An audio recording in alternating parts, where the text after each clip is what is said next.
Watch more programs like this on cable and stream with PCN Select. Subscribe at PCNTV.com.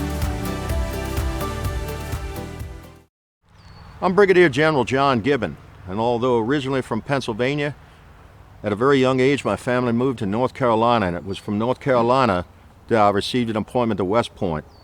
I graduated in the class of 1847 and spent most of my career before the war in artillery.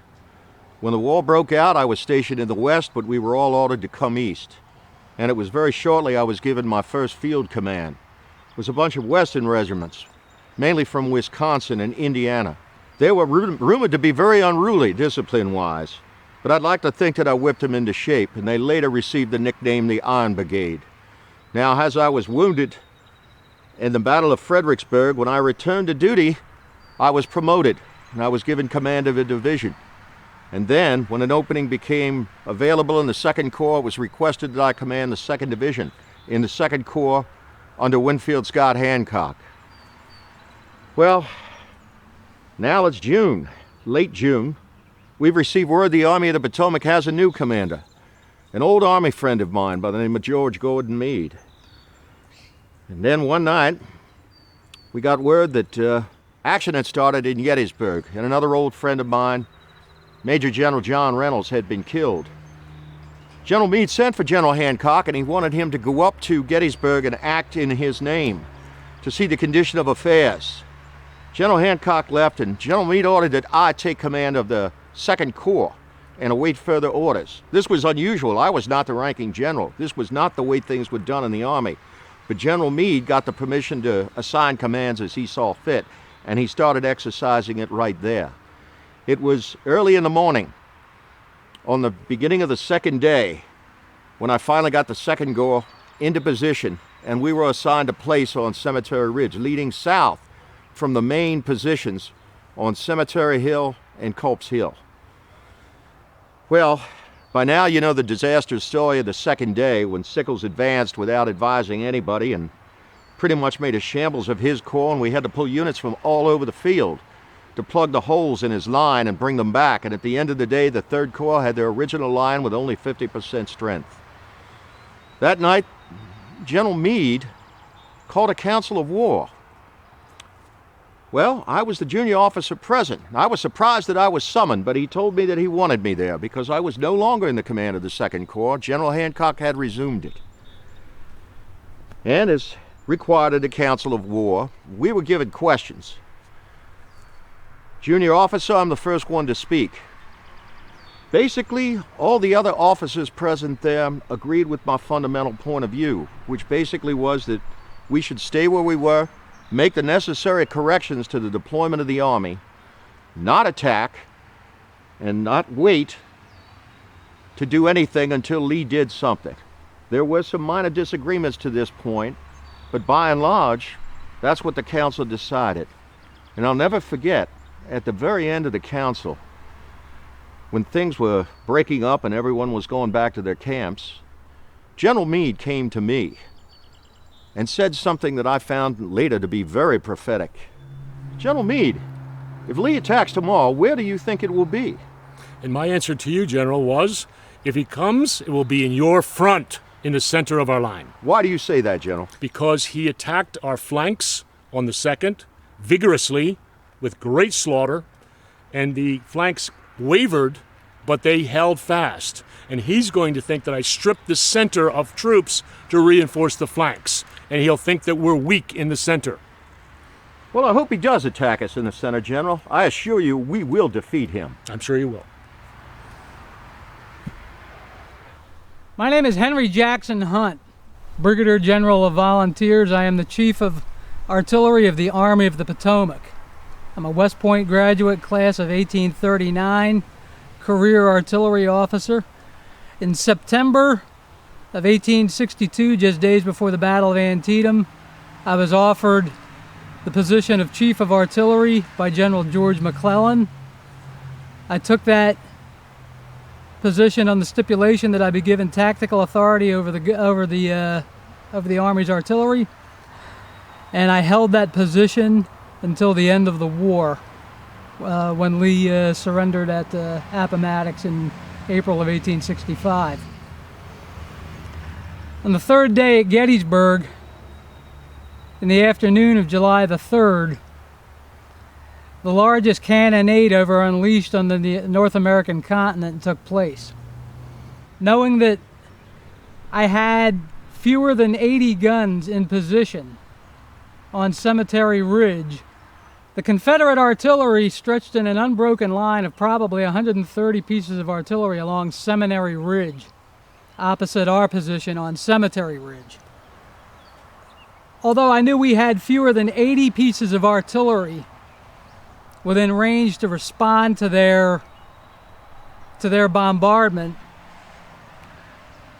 I had issued orders to all of my battery commanders when the rebels started in not to respond for 15 minutes in order to conserve ammunition.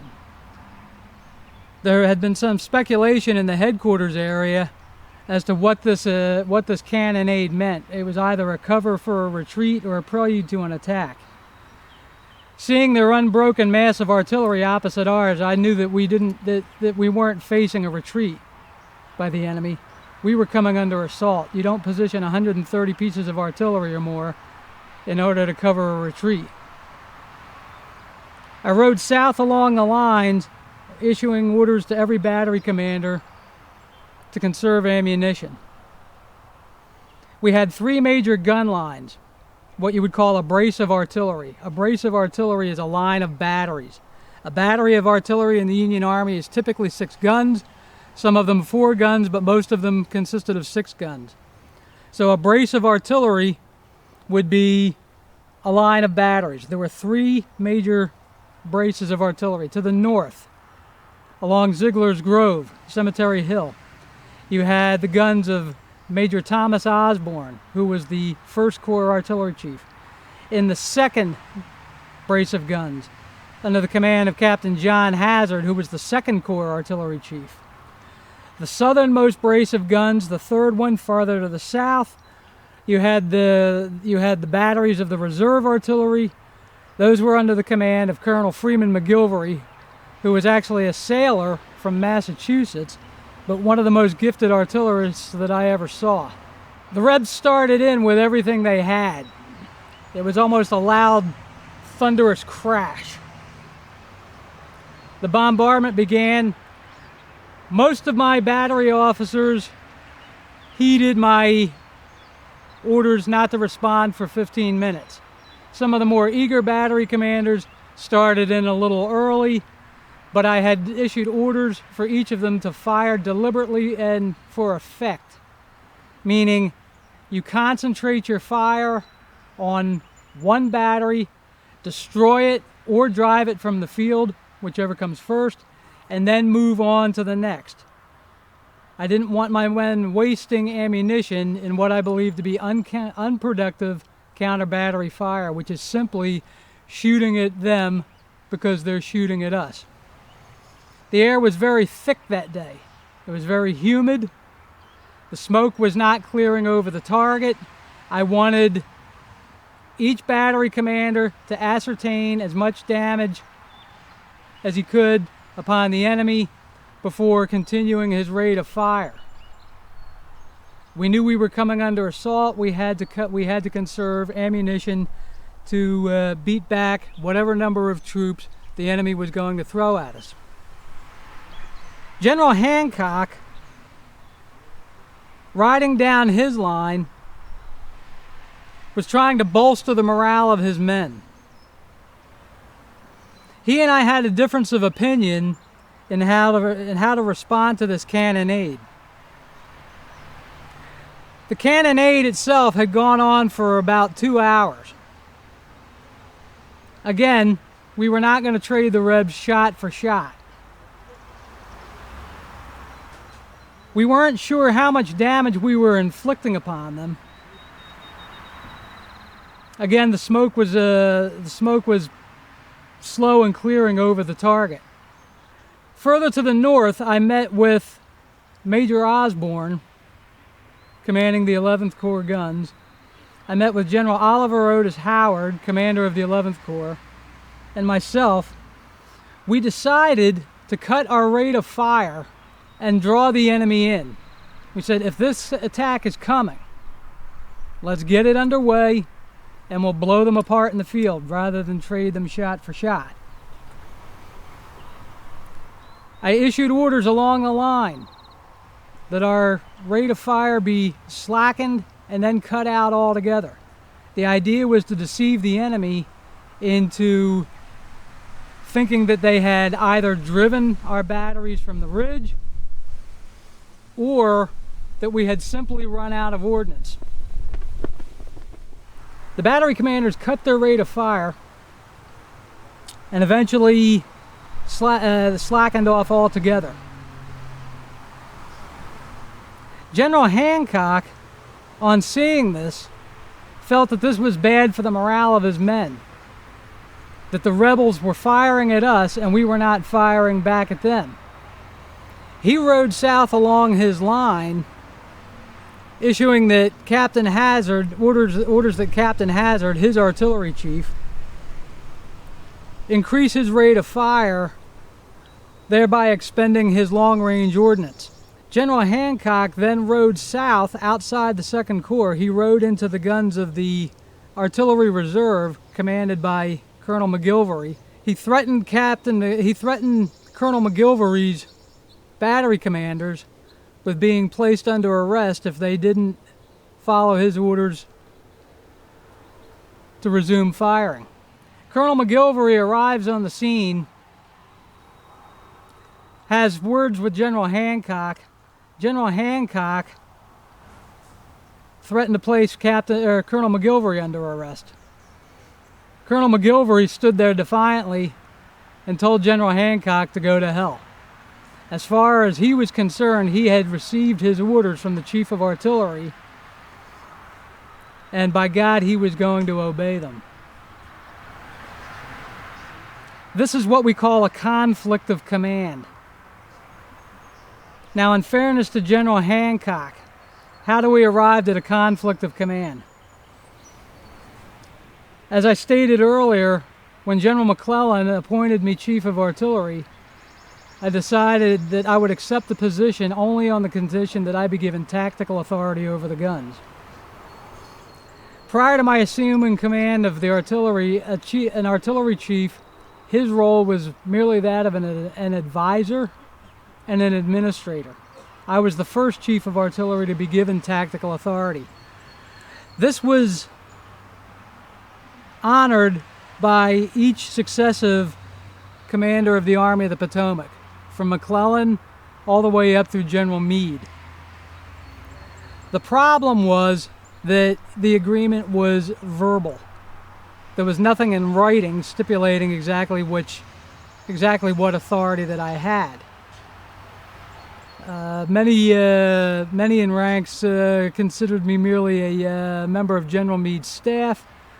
Technically I was, but as Chief of Artillery, I also held the position of field officer. So there was some confusion along those lines as to exactly how much authority I had. As a result of General Hancock's orders to resume firing, the entire 2nd Corps gun line expended all of its long-range ordnance.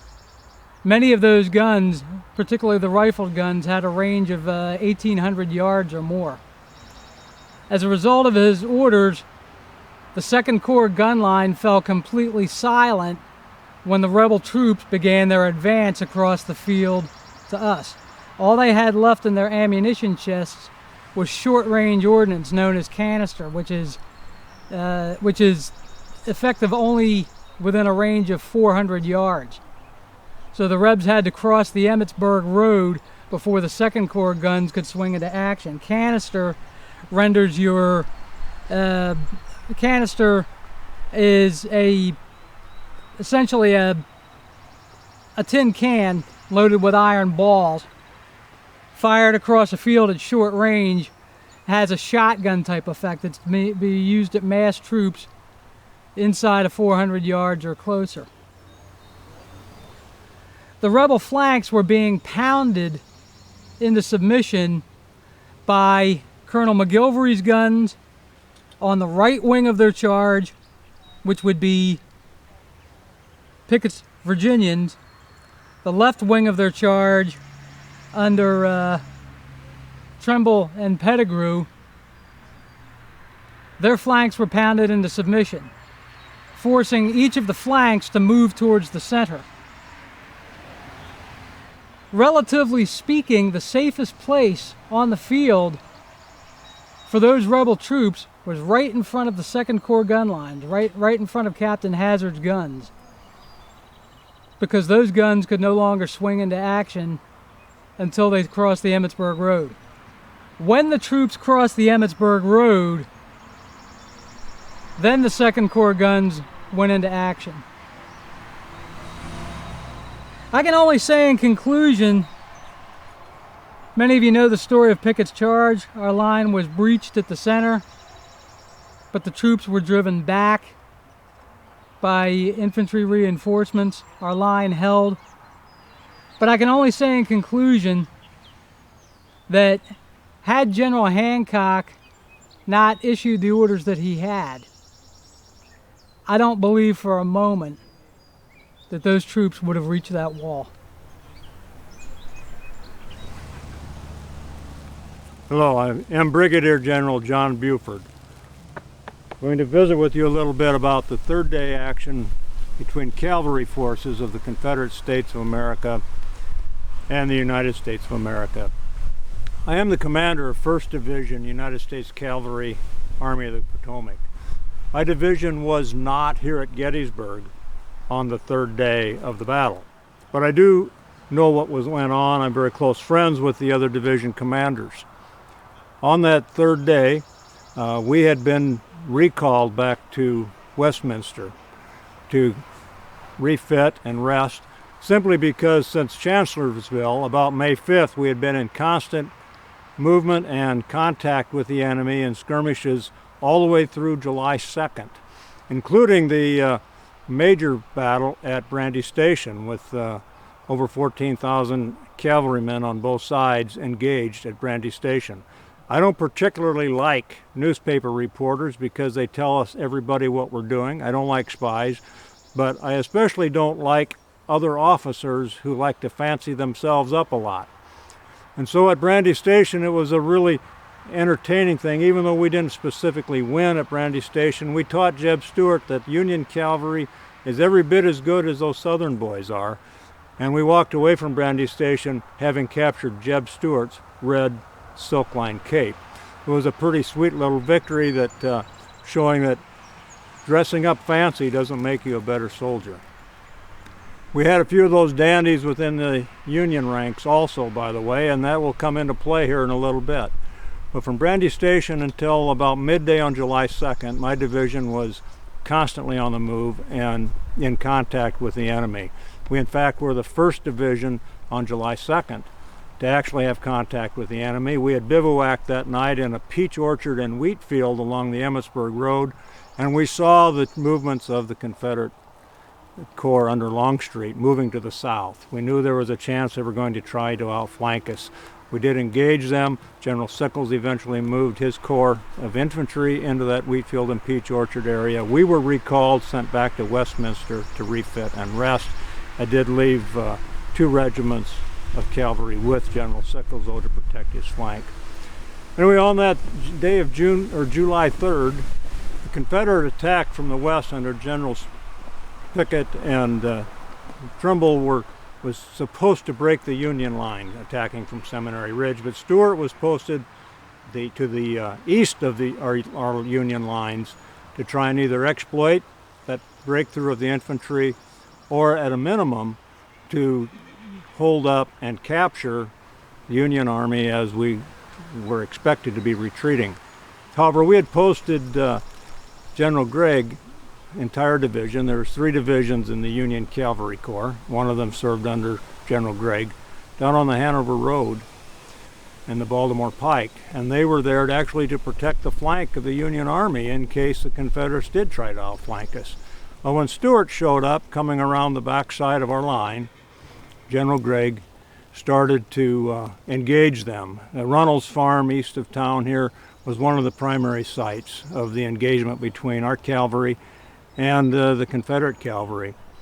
One of the key elements of the Confederate plan on July 3rd was for Jeb Stuart's cavalry to, in fact, make a surprise attack on the rear of the Union line.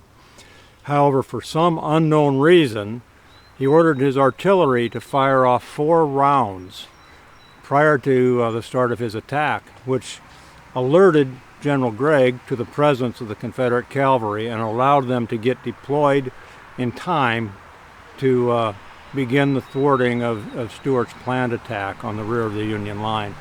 Had Stuart not done those 4 artillery shots, the Union cavalry may not have known of his presence north of the Reynolds farm, and he may have been able to sweep his way through and hit the rear of the Union line. So those 4 artillery rounds, we became aware of his presence and were able to engage him before they got to where they wanted to be. There is several notable charges of cavalry. One of the unique things was that General Gregg thought he needed more men, and so he called up General Custer, who served under General Kilpatrick in that division. Gregg called up Custer, said, "Bring your brigade up here to help me," without letting Kilpatrick know. So Custer had redeployed to serve under General Gregg when Kilpatrick found out that one of his brigades was gone. He ordered Custer back. Well, Custer knew there would be some action up there where General Gregg was at, and he didn't want to go, so he asked General Gregg to please order him to stay under General Gregg's immediate command at that time. During that time, there were several phases of that cavalry battle. Each time the Confederates were thwarted, they didn't make a breakthrough. But there was 3 significant charges, all led by General Custer: the 7th Michigan, the 5th Michigan, and the final charge with the 1st Michigan was, it's told that General Custer raised his sword and said, "Come on, you Wolverines, follow me," and they charged again. And at that point, the Confederate cavalry was no longer able to entertain the vision of breaking through. Their purpose and role of either breaking into the Union lines or of capturing retreating Union soldiers was totally thwarted, and General Stuart started to remove himself. Nobody can deny General Custer's courage or bravery or enthusiasm for battle, but at the same token, he frequently wanted to make certain he was the center of attention. His clothing and his attire was altogether different than mine would have been, and certainly not approved by me, but you cannot deny the courage and enthusiasm for combat that Custer had. General John Gibbon again. Well, after 2 days of fighting, the 3rd day dawned rather peacefully. There was only sporadic firing around the line, some pickets exchanging fire from time to time. Some of my men managed to find probably the last surviving chicken anywhere near Gettysburg and prepared a stew for myself. Also with me was my Corps Commander, General Hancock, and General Newton. General Meade's headquarters was within shouting distance, and I went over and I invited him to join us. And he said that he could not. There were messages coming and going, and he had to be there. And I said, "Well, General," I said, "your headquarters is adjacent to mine. I'm certain they could find you if it's important." He relented. I told him it was necessary to keep his strength up yet. The battle was not yet over. Well, as we were eating, we had a leisurely time. And as I said, there was only sporadic firing here and there on the line, nothing that caused concern on anyone's part. And then after we were concluded with our lunch, General Hancock, General Newton, and I, we just sat there on the ground and talked about perhaps what we could do, any further adjustments we could make in the disposition of our forces. And how long that was, I really couldn't say. But then all of a sudden we heard a single cannon shot. And it burst right nearby, followed by a cannonading that I had never heard in my entire career before that or since that. The air was literally alive with screaming shells, cannonballs bouncing down everywhere. The long shells tumbling through the air. They gave the impression that even if you were not in front of the gun that fired them, somehow they were going to find you and kill you. I immediately sent an orderly over to get my horse to go to the front. I looked over at where the horses were quartered. I saw the shell that hit him and killed the horse. Not wasting any time, my aide and I, Lieutenant Frank Haskell, We went to the front, up a small swale. It was readily apparent to me when I got there that most of the shells were falling in our rear. They were not really falling in the line. Several of them were, and they caused considerable damage. One of the batteries had 3 caissons that were hit simultaneously. Tremendous explosion, killing the horses and most of the men in that battery.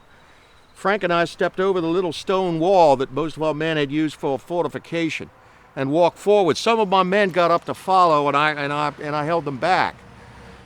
I borrowed my field glasses and I looked out, and all I could see was smoke and flashes in the smoke, the artillery fire. But I reckon that we were perfectly safe where we were, standing up, because here again, most of the shells were falling to the rear, doing very little damage. Walked along the lines and I told everyone, be still, be calm, take cover, and they did. One of my messengers reached me from General Hancock, and he asked me, what is the meaning of this bombardment? And I wrote back to him, it is undoubtedly either cover for a retreat or the prelude to an attack. After about another 10 minutes or so of bombardment, I grabbed a messenger and I said, take this to General Hancock. I said, it is my contention, sir, that this is definitely a prelude to an attack. It is just far too consistent and far too heavy to be anything else. Now, around that time, my mount finally arrived. I rode up and down my lines. The firing stopped on the other side and the smoke lifted. Looking out across the field, all you could see was a solid wall of gray. The enemy was coming towards us, and in numbers that I found incredible. Looked at them, and I immediately got a messenger, and I said, take this to General Meade. I shall need all the assistance that you can render. By now, our artillery had started firing upon them. It was a devastating sight to behold. Men were falling in swaths and rows. Our artillery started firing canister. This had the effect of turning our cannons into giant shotguns. The Confederates kept coming. And then suddenly, as they got closer to the Emmitsburg Road, I told my men that they could open fire now. Now the air became thick with musket balls everywhere. The enemy kept falling in greater ranks as the canister chewed the ranks apart, and they kept condensing upon our position. And I realized the center of my very line was the focus of their attack. Some of my boys at the wall in the 69th, as they got closer, kept laying murderous fire into them, screaming, Fredericksburg, Fredericksburg, because they had been at Fredericksburg and been suffered to egregious punishment by the Rebs at Marie's Heights. They looked upon this as payback to the enemy. It was around that time that I got hit in the shoulder, and I started feeling faint. I fell off my horse. I was taken to the rear, just as the enemy was closing in.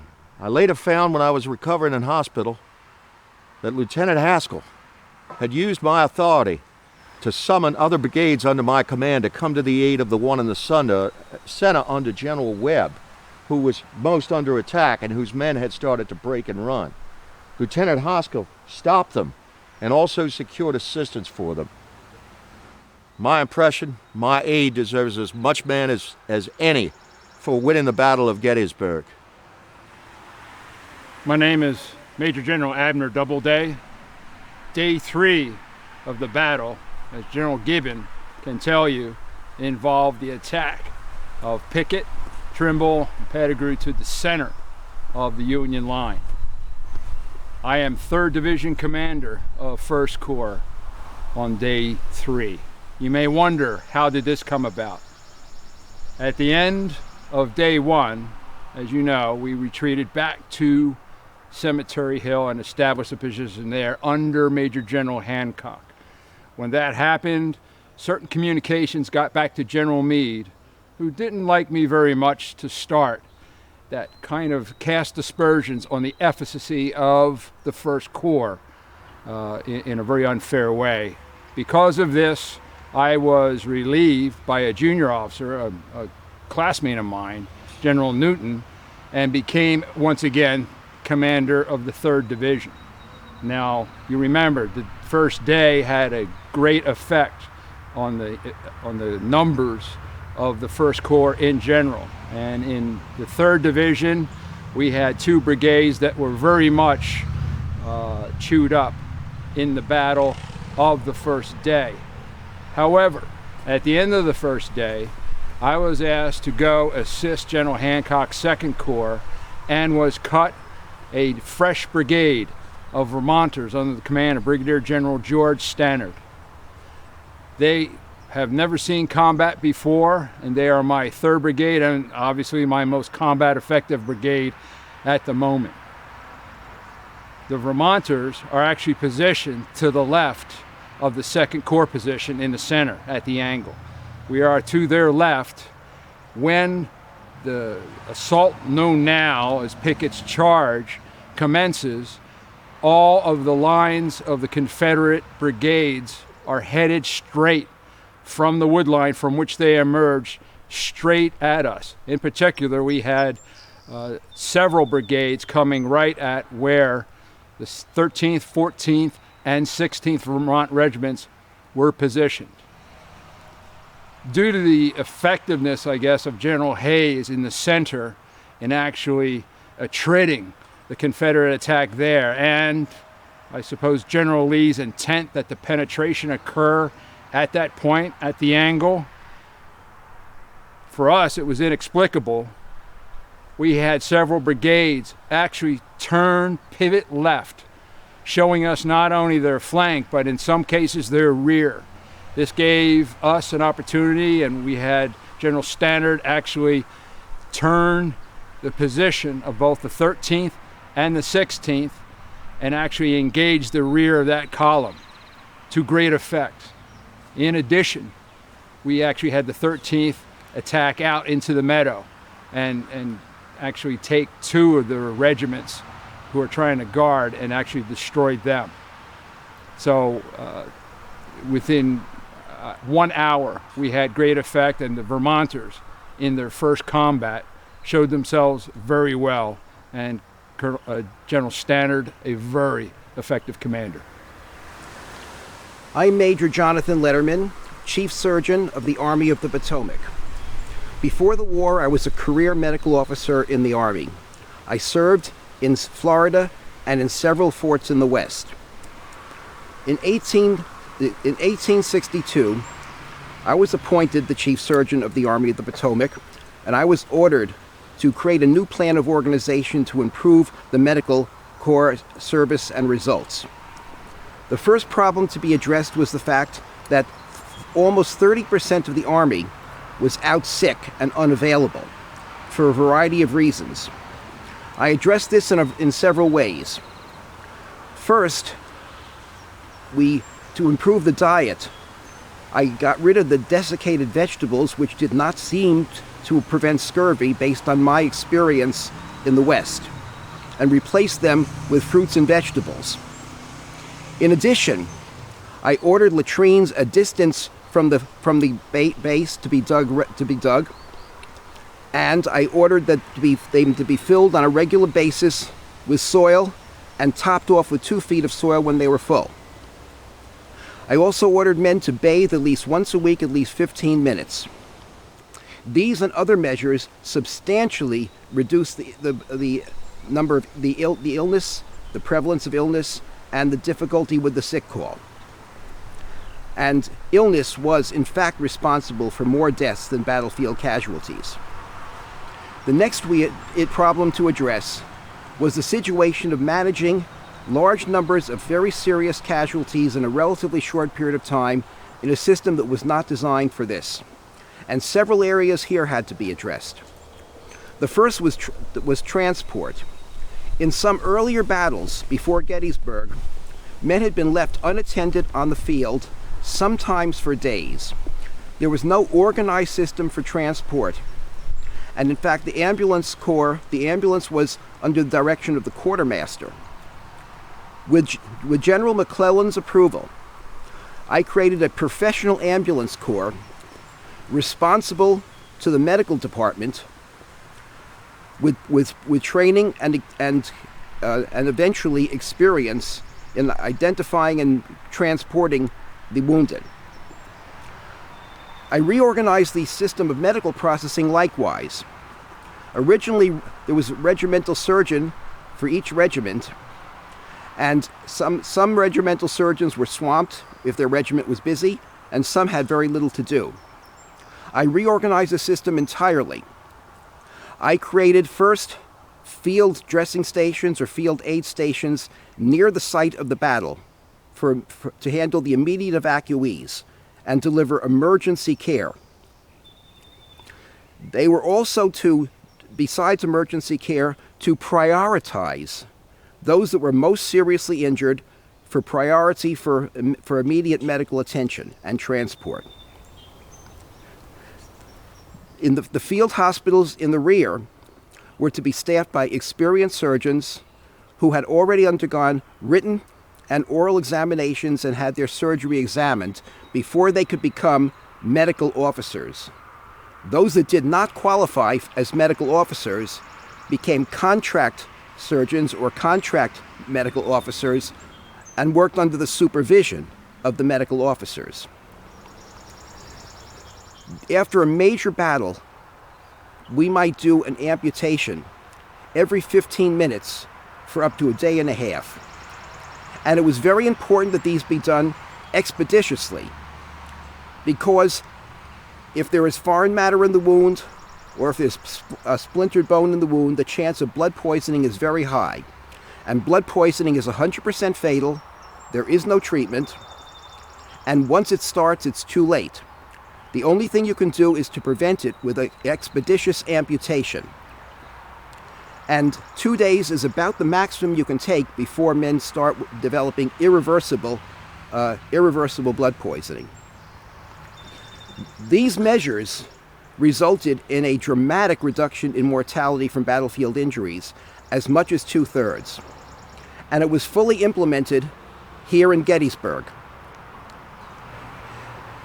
By day 3, the field hospitals were already had received most of the wounded and had processed a good deal of them, and were also becoming overwhelmed.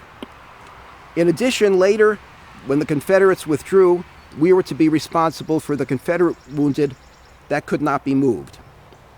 Accordingly, we created a new field hospital in the rear at York Road, which is close to rail transportation, close to a source of water, and on elevated ground, and began receiving patients there in early July to replace the field hospitals.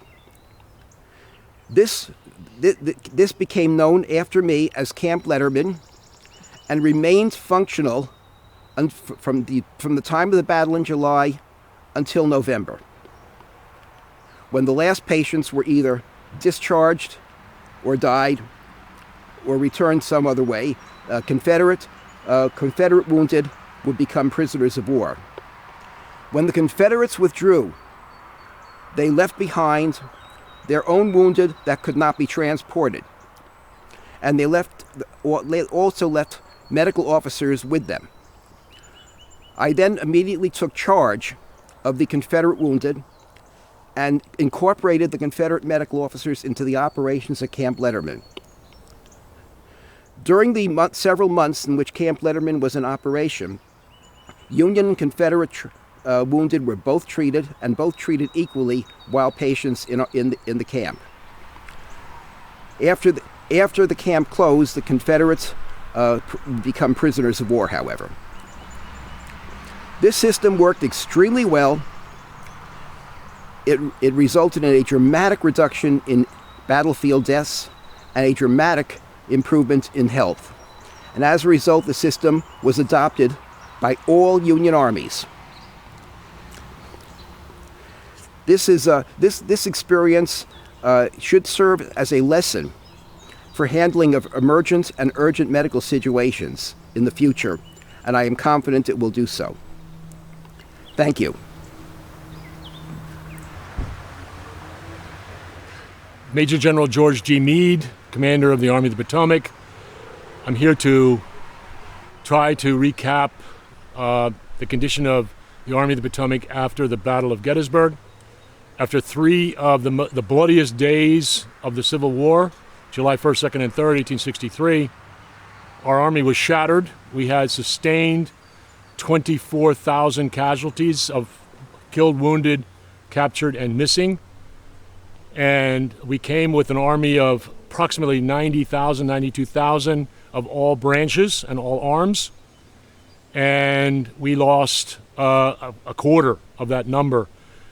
And of course, the Confederates suffered even more greatly. They were on the offensive, and in Civil War combat, the offense usually sustains larger casualties. They had 27,000 casualties.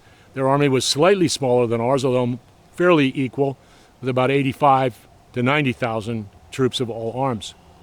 So the fighting ended July 3rd, late in the afternoon. Darkness fell, and I attempted to organize a counterattack. It was not possible for many different reasons. The next day, a thunderstorm broke out, and it rained horribly the whole day, so no one could really maneuver. And under the cover of that thunderstorm, Lee decided to end his invasion of Pennsylvania and retreat back to his base in Virginia. We didn't know that. Lee had always had the very strange or very unexpected policy of showing up in your rear when you least expected him. And so we had to stay in position and try to assess what he was going to do next and govern our actions on Lee's maneuvers. So nothing really happened on July 4th. We tried to bring the wounded in, bury some of the dead on the field, and then July the 5th, we could determine that his army was moving. In what direction, we didn't know for sure. It could have been through the passes back to the Cumberland Valley to return home to Virginia, or it could have been to maneuver around our flank and come in on our right flank unexpected, as he did at Chancellorsville. So we had to stay in position, although I did send the cavalry in pursuit, and also elements of our infantry, the 6th Corps, toward Fairfield, and they were able to have a little skirmish and determine that he was indeed retreating across the gaps in the South Mountain Range. So it was July the 6th when I determined that we would pursue the enemy but not following behind him, because with a very small force he could have blocked and barricaded the gaps with a much smaller force and kept our whole army at bay so that he could then do what he wished. So instead I decided to order the Army of the Potomac south towards Middletown, Frederick, and then Middletown on the east side of the mountains, and then cross over the mountains to the west side to confront Lee at Williamsport, Maryland, where he was intending to cross the river. All the while he was being harassed by our cavalry. Now, we had a terrible problem with the wounded and the dead. And of course, Lee abandoned many of his wounded to us, to the mercy of his enemy, us. And also he left the dead to be buried by the victorious Union Army. So we undertook that effort as best we could, but we had to leave. So we did leave some attendants behind to attend to the wounded at the various field hospitals and also at Camp Letterman. I think you heard about Camp Letterman earlier. And they were going to be treated there for weeks and weeks and weeks, and actually months, until eventually the most of the majority either recovered, or died, or were sent to the large cities for the general hospitals such as Philadelphia, Baltimore, and Washington. So we did the best to try to get our quartermasters to clean up the detritus of the battle. Eventually, our quartermasters were able to gather 24,000 muskets from the field that had been abandoned by our own troops and the Confederate troops. And of those 24,000, over half were actually loaded. So they had been actually lost or dropped, or before the soldier had fired his own weapon or the weapon.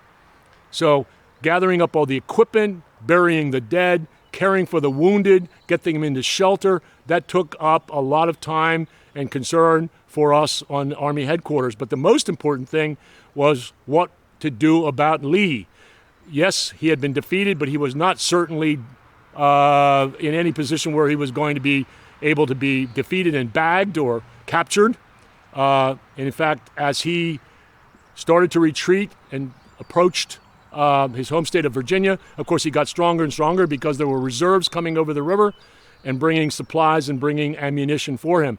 So he decided that he was ahead of us by several days. We had to go 75 miles to get to Williamsport. He only had 40 miles to get to Williamsport. So he entrenched on a very strong line along the Potomac River south of Williamsport, Maryland. And he found some very good ground called the Downsville line. He entrenched and he waited for our army to approach. And he wanted to sucker me and my army into attacking him in a strong position, just as we had done to him at Pickett's Charge. And I wasn't about to play that game, the game of allowing him to shoot at us from entrenchments. And so I had another council of war. I wanted to have the opinion of my brother officers and find out what they wanted to do. Many of them, one had been killed, General Reynolds, some had been wounded, General Hancock and others, and therefore they were commanders that I didn't even know. So I had to have their opinions since they were going to lead the troops into action at Downsville. This is July the 12th, July the 13th, 1863. Finally, I determined, as an engineer, I know ground. I did a reconnaissance and I was able to find a weak spot in the Confederate line. And then I ordered the army up on July the 14th, 1863, to attack the Confederates with a chance of victory because we had a weak spot. We found a weak spot. When we reached the lines at dawn and then at 7, the troops found that they were vacated. They were empty. They were gone. Lee had escaped across the Potomac River, which had been swollen with rain, but he was able to tear down some buildings and build some bridges and some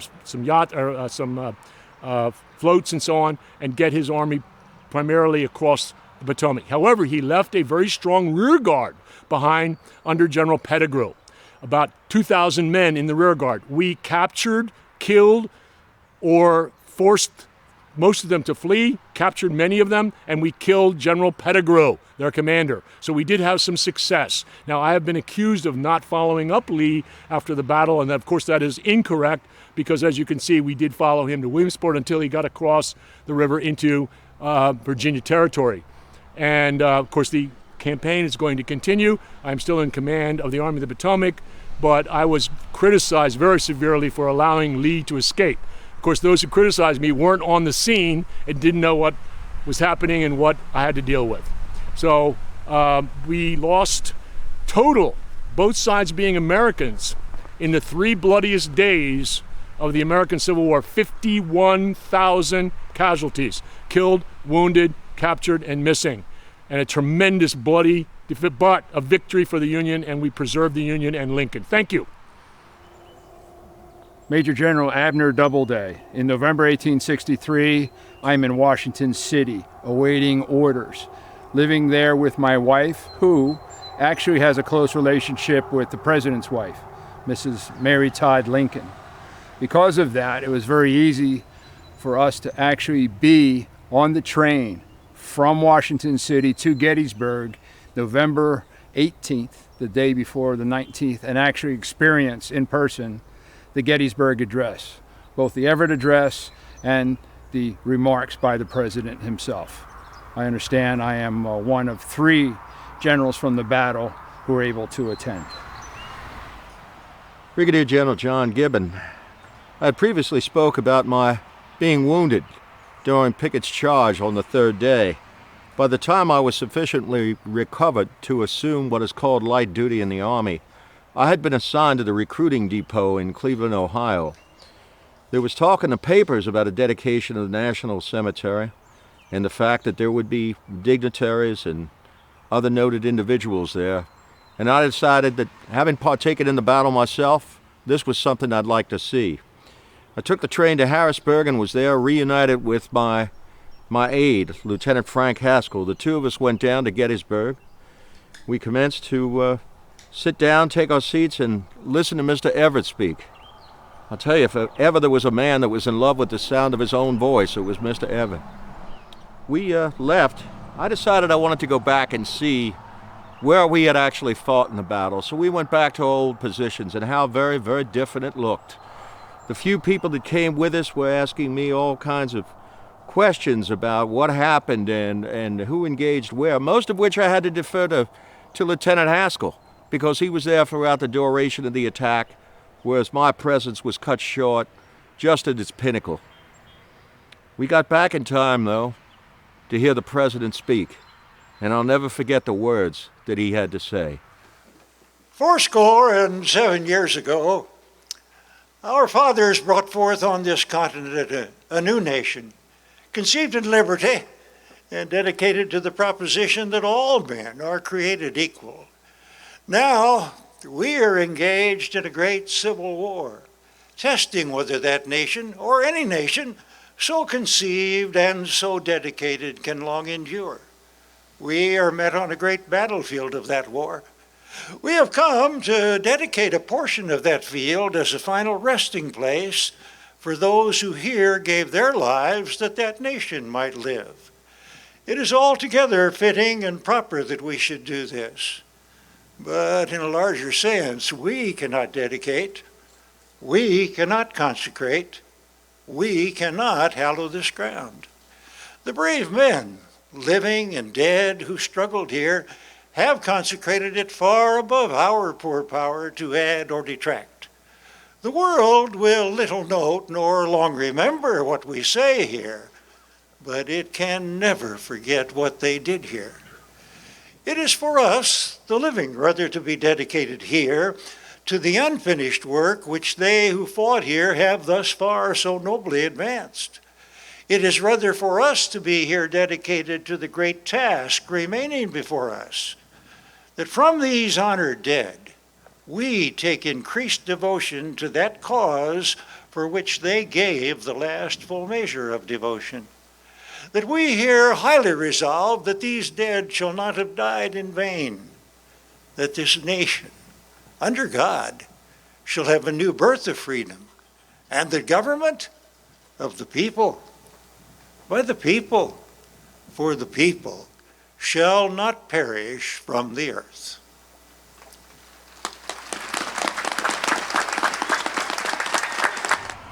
Hello, ladies and gentlemen. My name is Bill Vossler, and I typically represent or portray Major General George Henry Thomas, Commander of the Department in the Army of the Cumberland. Unfortunately, George did not make his appearance on the battlefield at Gettysburg until July of 1865, when he accepted an invitation by his friend George Meade to attend the festivities at Harrisburg on July 4th, and then to tour his battlefield, which he did.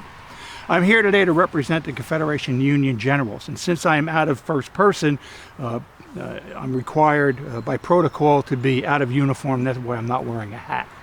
The Confederation of Union Generals was formed in 2002, and since that time we have presented hundreds of events, both individually and as a group. I can assure you by far this has been the most difficult. At present we have 43 members, most which comprise Union officers and enlisted personnel, naval officers, and several ladies and gentlemen to the period of note. People typically ask us why we do this, and it's actually quite simple. If you've ever attended a commissioning ceremony, typically the mother will step forward and pin the gold bars on their child of either a second lieutenant or an ensign. Dad stands there stoically with a hand on the shoulder and a firm handshake. What they are doing is what mothers and fathers have been doing for almost 250 years. And that is they're placing their most prized possession, the life of their son or their daughter, on the altar of liberty. Millions more have followed them. Others were selected to serve. Some of those ran away. And for each one that did, legions more stepped forward. And it is our responsibility then, as we the people, that if they shed their blood or are injured in some other way, physically or mentally, that we will bind up their wounds, as Lincoln said, and care for them. If they are called upon to make the ultimate sacrifice, we will do all in our power to gather up their remains and make sure that they are sent back to their families where they can be buried in hollow ground. But it is our responsibility, we the people more so, to make sure that we tell their story of their service and sacrifice. It is our responsibility to tell the story to our children and our children's children, and we will call you hero. And this is why we do what we do. So on behalf of the Confederation of Union Generals, I want to thank PCN for indulging us, and I want to thank you for watching this presentation today. Thank you again.